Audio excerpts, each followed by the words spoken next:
পর্যন্ত অর্ধেকটা পাঠ হয়েছে, তারপরে পাঠ করতে পারছি না। এটা ভিতরে অন্যরকম ভাব হিসেবে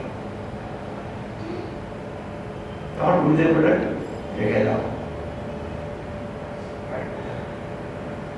দেখালেন এই বক্তৃত্ব লেখাগুলি সাধারণ জড়ীয় শব্দ নয়, এটা যারা ভগবানের নিবেদন তার মুখমিশ্রিত বাণী,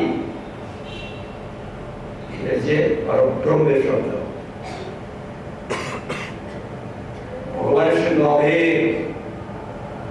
মনে করছো কি সাধারণ গৃহস্থ লিখেছে এটা নির্মাণ করছো, নতুবা কি হলো? মনে আছে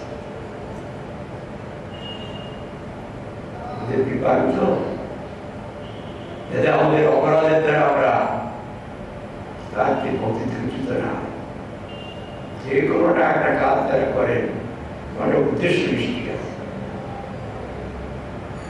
এই জন্য ভক্তি ঠাকুর যেগুলি লিখেছেন সেগুলি ভগবান থেকে হবে।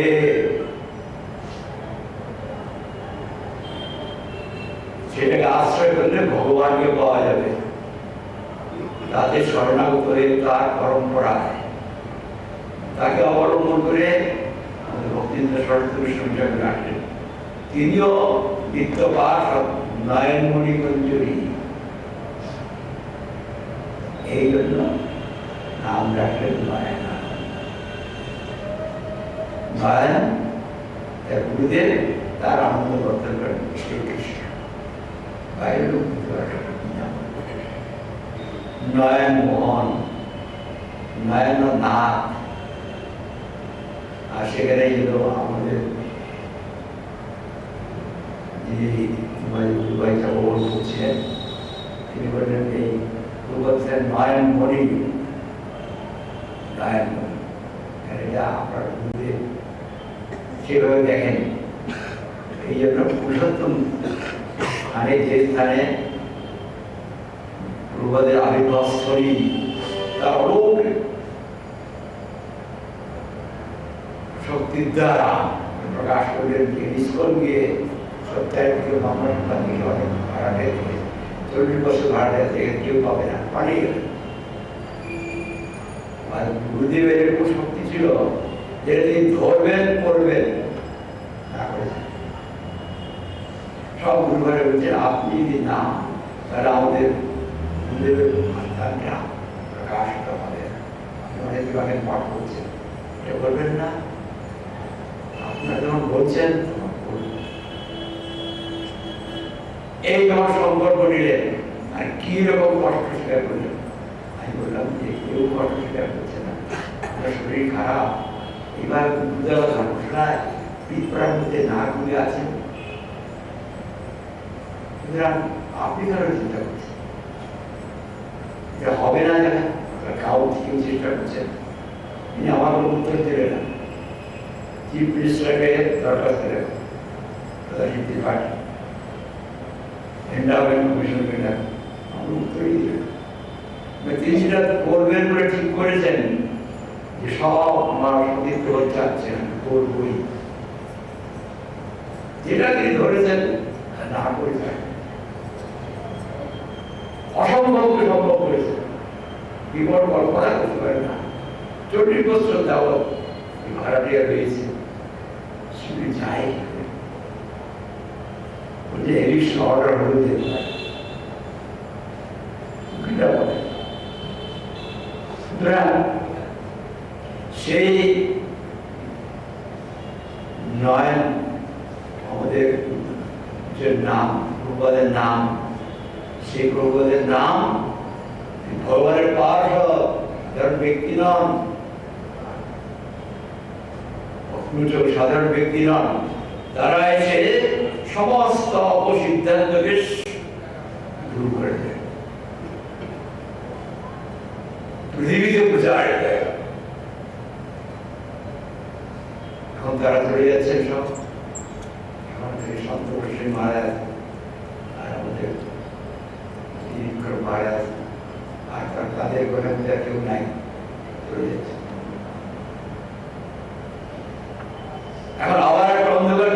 পারে, এত সহজ নয়। সহজ আমরা মনে করি, পাণ্ডিত্য বিদ্য বুদ্ধির দ্বারা এটা বোঝা যাবে।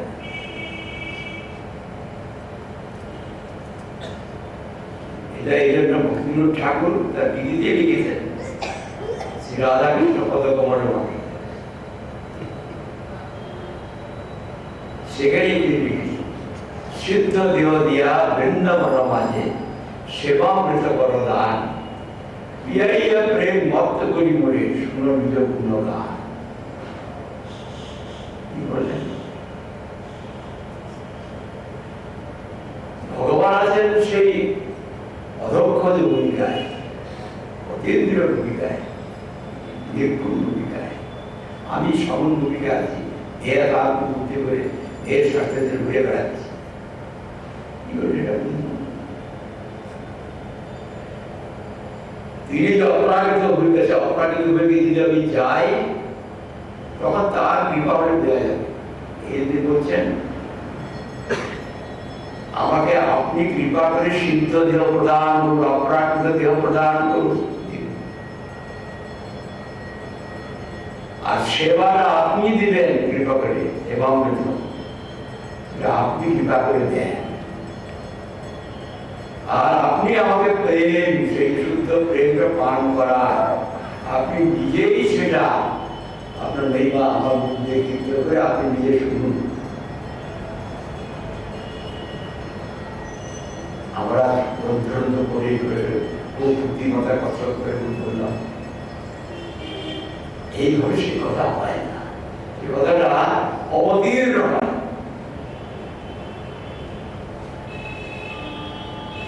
শরণাগতের হৃদয়েতে প্রকাশ। এখন গুরুদেব, আমরা তো গুরুবাদকে দেখি নাই, গুরুদেবকে দেখেছি, কিন্তু গুরুবাদের চেহারার সাদৃশ্য আমাদের গুরুদেব দেখেছি। তার গুরু ভাইকে বলে গুরুদেব তার আরাধ্যদেবকে এখানে প্রকাশ করেছে। আমি একটা বিগ্রহ প্রতিষ্ঠা করতে পারি, তাও তার দাম হবে না। ভগবান নিবেদন যখন করেন, সেটা সাক্ষাৎ ভগবান, সাক্ষাৎ সেই ভূমিকা পেয়েছে। এখানে বসে একটু ঝাড়ু দিলে যা ভক্তি হবে, আমি বিরাট একটা মন্দির করলাম টাকা ভাড়া দিয়ে, লোকে দেখালাম, সেই ভক্তি হবে না। এখানে তিনি আরাধ্যদেবকে প্রকাশ করেছে। আমার দুর্ভাগ্য বলে তো এখানে রাধা নারায়ণানন্দের পাদ প্রত্যাগ করে ভোগ পাচ্ছি। গুরুদেবের হৃদয়ের ধন প্রকাশ করেছে, পুরীতে এই প্রকাশ করেছে, তিনি প্রকাশ করেছেন এখানে আমাদের দেশপুরে, গুয়াহাটি, গোয়ালপাড়া, সর্বগে আমাদের পরমপুরে তার প্রধানগত স্থান, সেখানে পৃথিবী প্রথম গিয়েছিল, সেখানে সেই বিগ্রহ প্রকাশ করেছে। এই যেখানে ভগবান নিবেদন তার আরাধ্যকে প্রকাশ করেন, সেটা সাধারণ জগতের অংশ নয়, এটা পঞ্চমহাভূতের বিকার। তিনি ছিলেন কলিকাতা, আমার নাম ছিল, এখন কলকাতা, কলকাতায় ছিলেন, বাগবাজার গড়ি। এটা আমি কলিস্থান কলকাতা থাকি না, আছেন কলিস্থান কলকাতা থাকি মানে আরাধ্যদেব রয়েছেন কোথায়? তার ধাম হচ্ছে বৃন্দাবন ধাম। এটা এই গৌড়ীয় মঠ, বাগবাজার গৌড়ীয় মঠ কলকাতার একটা পঞ্চমহাভূতের অংশ নয়, বা এই পশ্চিমবঙ্গের একটা অংশ নয়, পৃথিবীর একটা অংশ। এখানে ভগবান অবতীর্ণ হয়েছে।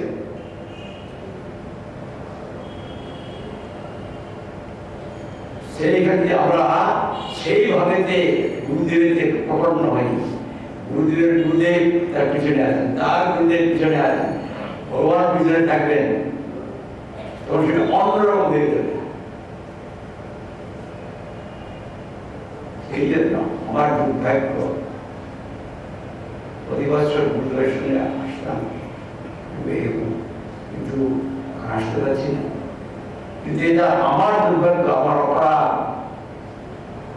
গুরুদেবের প্রাণধন সাধারণ একটা বিগ্রহ না, আমরা একটা জায়গায় মন্দিরে বিগ্রহ করে দিতে পারি,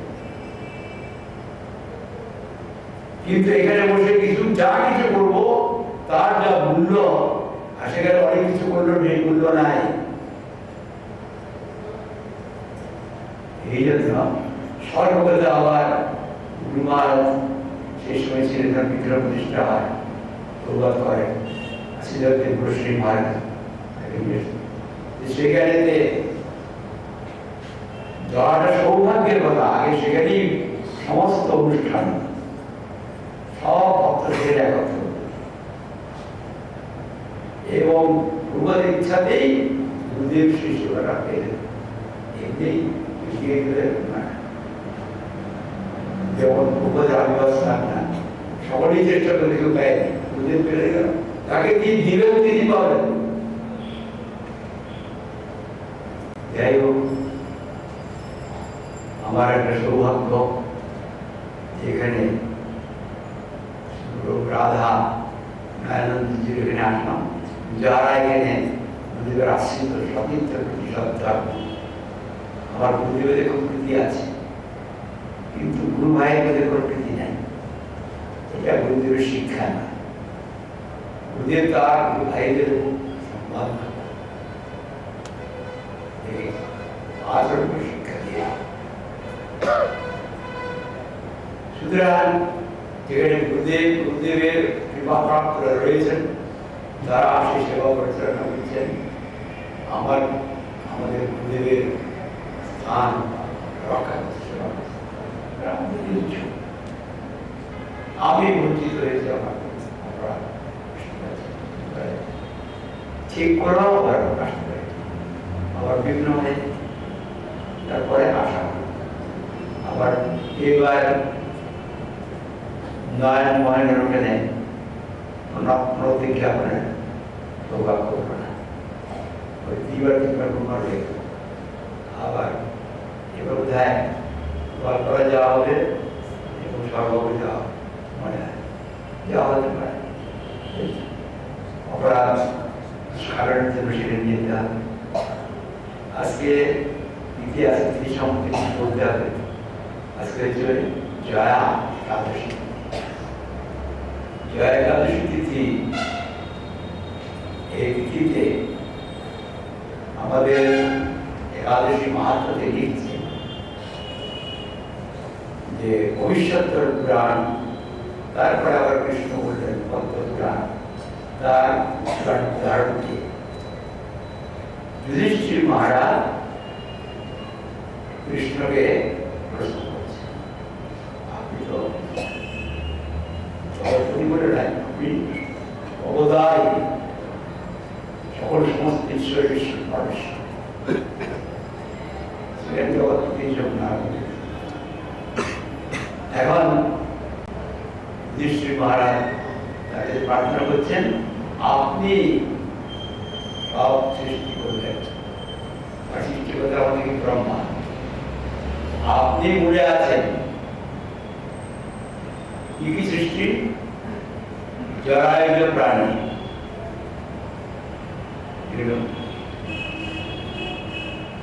মায়ের পেট থেকে আসতে পড়ে গর্ভে, আবার অন্নজ প্রাণী ডিম্ব থেকে আসে, সেদজ প্রাণী গর্ভের থেকে আসে, উদ্ভিজ্জ প্রাণী। এর সৃষ্টিকর্তা আপনি, এর পালনকর্তা আপনি, এর নাশকর্তা। এখন যারা ভগবত বিমুখ এবং ভগবানের বিমুখে সংসারটা দেখছে,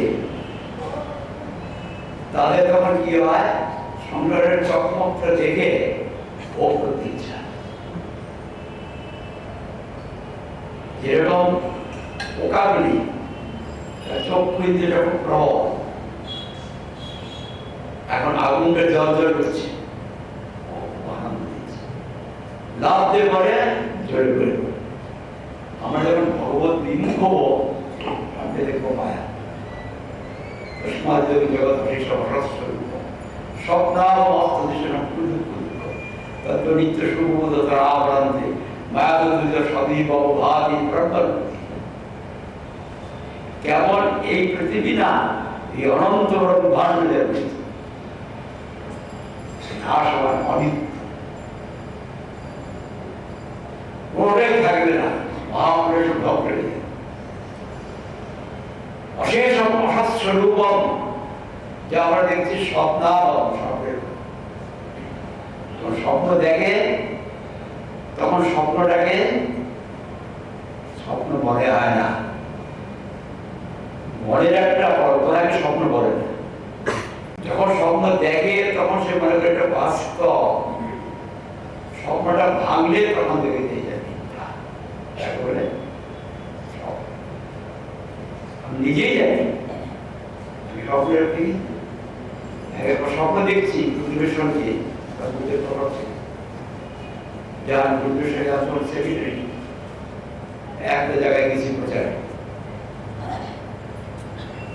সব ভাই আছেন আর সব আছেন, এক জায়গায় গেছে, খুব থাকার ব্যবস্থা করেছে, আমার জন্য একটা কামড়ে বুঝবের আলাদা সব ব্যবস্থা করেছে, স্বামী সেখানে কামড়াতে আমার বিচার ওখানে ব্যাগটা রেখে ব্যাগের মধ্যে আমার কাগজপত্র থাকে, আমি বাইরে কাজ করতাম তো টাকা পয়সা আছে, আর দেখতে গেলাম কিরকম ব্যবস্থা করছে, দেখে ফিরে ভালো লাগে, ফিরে এসে দেখি আমার ব্যাগটা নেই, এখানে তো অনেক দলিলপত্র আছে, গুরুমাসকে কি বলবো, কে এলো? তখন আমি পাশে যারা গুরু ভাই আছে তাদের আমি এখানে ব্যাগটা রেখেছিলাম, আপনি দেখেছেন? তিনি তার উত্তর দিলেন না, ভীষণ দুঃখ, আমার একটা ব্যাগ হারিয়ে গেছে, তার সহানুভূতি দিলেন। এর উপরে তুলসীদাস, এরা ধরে তুলসীদাস করেন না, ছেলে বিয়ে করবে, যেটা পাগল হয়েছে, বিয়ে না করার জন্য বাবা যা কিছু করেন আমারও দিয়ে দিয়ে বলব, যাকে জিজ্ঞাসা করছি আমার সমস্ত মাথাতে ঘাম ধরেছে, কি বলবো, হঠাৎ ঘুম ভেঙে গেল, তখন যেখানে কলকাতা পরে শুয়ে আছে এরকম স্বপ্ন যতক্ষণ দেখা যায় ততক্ষণ এটা মিথ্যা মনে হয়, যখন স্বপ্নটা ভেঙে যায় তখন তাকে বলে স্বপ্ন। এই জগতে যা কিছু আমরা দেখছি স্বপ্নের ন্যায়, এখন বাস্তব ভাবে মনে হচ্ছে, স্বপ্নটা ভেঙে যাবে তখন স্বপ্ন অস্ত দৃশ্যণ। এখানে যদি বুদ্ধি লাগানো হয় সমস্ত বুদ্ধিটা শেষ হয়ে যাবে। আমরা মনে করি খুব বুদ্ধিমান, জগতের এই সমস্ত আমাদের যে জাগতিক উন্নতির জন্য আমরা খুব চেষ্টা করছি, এই সমস্ত খুব বড় তাদের বুদ্ধি একবারে শেষ হয়ে গেল, খতম হয়ে গেল। ব্রহ্মা সময় জগৎ অশেষ অসস্বরূপ স্বপ্নাব অস্ত ধীরচরণ পুরো দুঃখ দুঃখ শুরু হয়, গুরুতর দুঃখ হয়, দুঃখের জন্য চেষ্টা করে দিই, সবাই তো সুখী যায়, কেউ দুঃখ যায় না। সুখময় দেহ যেগুলো দেয় না, সরল ভাবে কেউ দুঃখ যায় নাকি? পশু পালকের বলছেন প্রাকৃত ইন্দ্রিয়ের দ্বারা প্রাকৃত শব্দ স্পর্শ গন্ধের স্পর্শতে একটা সুখ হয়,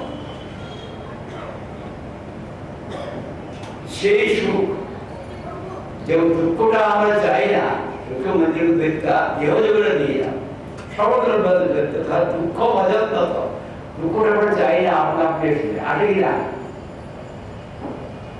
দুঃখ কেউ চায়, কিন্তু আধ্যাত্মিক বলতে কাকে সুখটা জাগতিক সুখগুলি আপনার নেয়, সেই জাগতিক সুখ ও সর্বসুখতে দিবার জন্য একাদশী ব্রত হয়।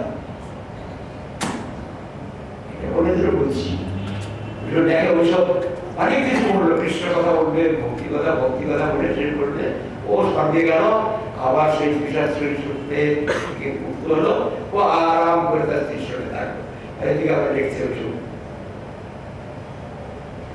এই জন্য আমাদের পরম গুরুদেব এই জাতীয় মাহাত্মের কথা লিখতে বলেন নাই, আমাদের গুরুদেব বলেন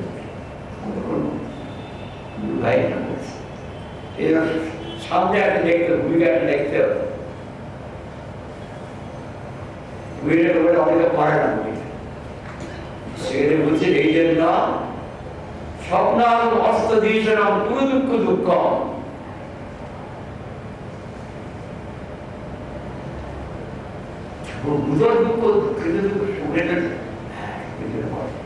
এই কৃষ্ণ আপনি এই জগতের কারণ, আপনি এই ব্রহ্মাণ্ড অনন্ত ব্রহ্মাণ্ডের কারণ, আপনি যে পূর্ণ সচ্চিদান আনন্দময়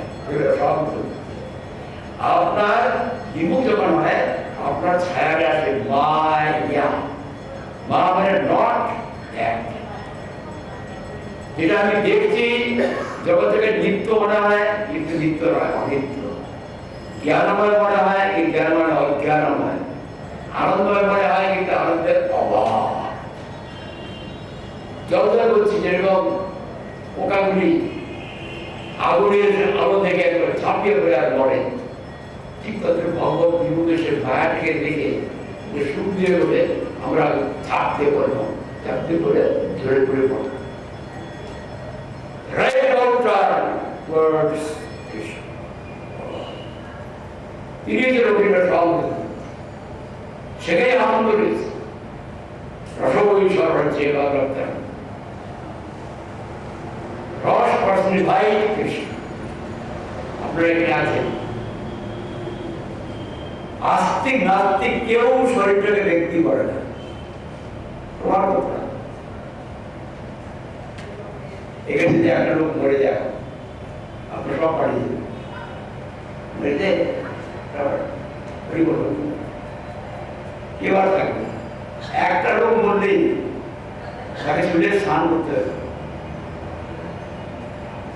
যতক্ষণ চেতনটা থাকে ইচ্ছা ক্রিয়া অনুমতি ততক্ষণ তার ব্যক্তিত্ব,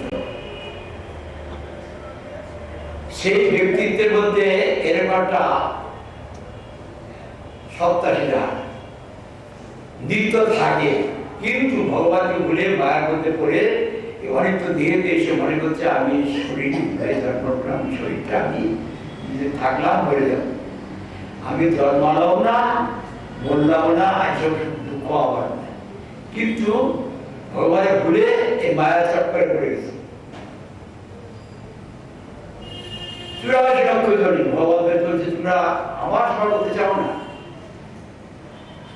ভোগ করতে চাও, আমি তোমাদেরকে ভোগ দেরি না দিলে তোমরা ভোগ করতে পারো না, আমাকে ব্রহ্মাণ্ড সৃষ্টি করতে হবে এবং 84 লক্ষ জমি তার মধ্যে প্রবেশ করে আমাকে ভোগ করতে হবে। জড়জাল নবরক্ষানি থাবর লক্ষ বিংশতি ক্রিয়ারুদ্র সংখ্যকা অক্ষিণান দেখ লক্ষ কম 300 দক্ষিণী পটব 4 লক্ষানি মানব। এই মনুষ্যকে ভগবান বিবেক দেয়। এখন চিন্তা করো, তুমি ভোগ চাও তাহলে আবার এই 80 লক্ষ জড়জন্তু হয়ে মাছ হাঙ্গর হয়ে যাবো না, 9 লক্ষ 20 লক্ষ বৃক্ষ জন্ম, পোকা কৃমি ইত্যাদি হয়ে 11 লক্ষ 10 লক্ষ পক্ষী জন্ম, পশু জন্ম 30 লক্ষ, কুকুর বিড়াল ছাগল তারপরে আবার পুরুষ হবে। মনে ভগবান বিবেক দিয়েছেন, মনুষ্যের সৃষ্ট ভগবানের আনন্দ কেন হয়? এই জন্য যে এরা অসৎকে যে সৎকে গ্রহণ করতে পারে, সেটা সে না করে বিবেকটা লাভ করেও তখন সে হচ্ছে মহা দুর্ভাগা এবং নিজের সরকার করছে আমার সরকার, তার গন্ধ হবে প্রতি। এই সমস্ত পাখি পরিদের নয়, তারা অবোধ, জানি নেই কোনটা পাপ কোনটা কোন জানি, তাদের গ্র্যাজুয়াল ডেভেলপমেন্ট অনুসারে তারা এসে মানুষ ওরা যদি হঠাৎ যদি কোনো কিছু সুকৃতি বের করে পবিত্র করেছিল করে ফেলে, তখন হয়তো অনেক ডাবল চিন্তা করতে সমস্যা হয়ে যাবে, কিন্তু সাধারণত হয় না, গ্র্যাজুয়াল অবশ্য হয়। মনুষ্য যে বিবেক দেয় অসৎ থেকে দেখতে সব থেকে করুন। এখানে কি বলছেন করে দেখবেন, একাদশী মাঘ এই সব আপনার ভগবানের এটা কিছু না, এইসব অনন্ত ব্রহ্মাণ্ড সৃষ্টি এটা বড় কথা না। যাই হোক, সেখানে এটা বলছেন, আপনি এটা করেছেন, আমি এই বিষয়ে আর কিছু বলতে চাই। পদ্মপুরাণ থেকে কৃষ্ণ বলছেন, কৃষ্ণ উত্তর দিচ্ছিলেন, এটা হচ্ছে মাঘ মাসের শুক্লপক্ষের একাদশী, এর নাম হচ্ছে জয়া একাদশী। এই একাদশীর মহিমা এর সমস্ত পাপ থেকে প্রেত জড়িত থেকেও মুক্ত হবে, প্রেত জড়ি লাভ করলেও তার থেকে মুক্ত হবে। এর মতো সমান আর একাদশী নেই। তার উদাহরণ দিতে গিয়ে সেখানে বলেন রাজা চিত্রসেনের কথা। কিন্তু দেবরাজ ইন্দ্র তিনি তার সমস্ত অপ্সরগণকে একত্র করেছেন, 50 কোটি অপ্সরা, 50 কোটি অপ্সরা। চিন্তা করতে হবে, সে অপ্সরাদের গান নৃত্য হবে, আর গন্ধর্ব তারা তো গানেতে নৃত্যতে খুব তারা পারেন। সেই ইন্দ্রকে গঠন করবার জন্য যে রাজা চিত্রসেন এবং তার সহধর্মিনী তাকে অবলম্বন করে তার বংশেতে সেখানে মূল্যবান সুপুরুষ, তাকে দেখে পুষ্পবতী বলে একজন গান্ধর্বা, তিনিও পরমা সুন্দরী, আকৃষ্ট। সেই মূল্যবান তাকে দেখে আকৃষ্ট হলেন, পরস্পরের প্রতি খুব আকৃষ্ট হয়ে পড়লেন, আর কারো প্রতি প্রবল আসা। তারা চিন্তা করলেন যে আমরা ইন্দ্রকে প্রসন্ন করবার জন্য ওখানে তারা অপসরা দিয়ে মৃত হচ্ছে, আমরাও গিয়ে এই বলে তারা সেখানে গেলেন, গিয়ে এখানে নৃত্য করছে।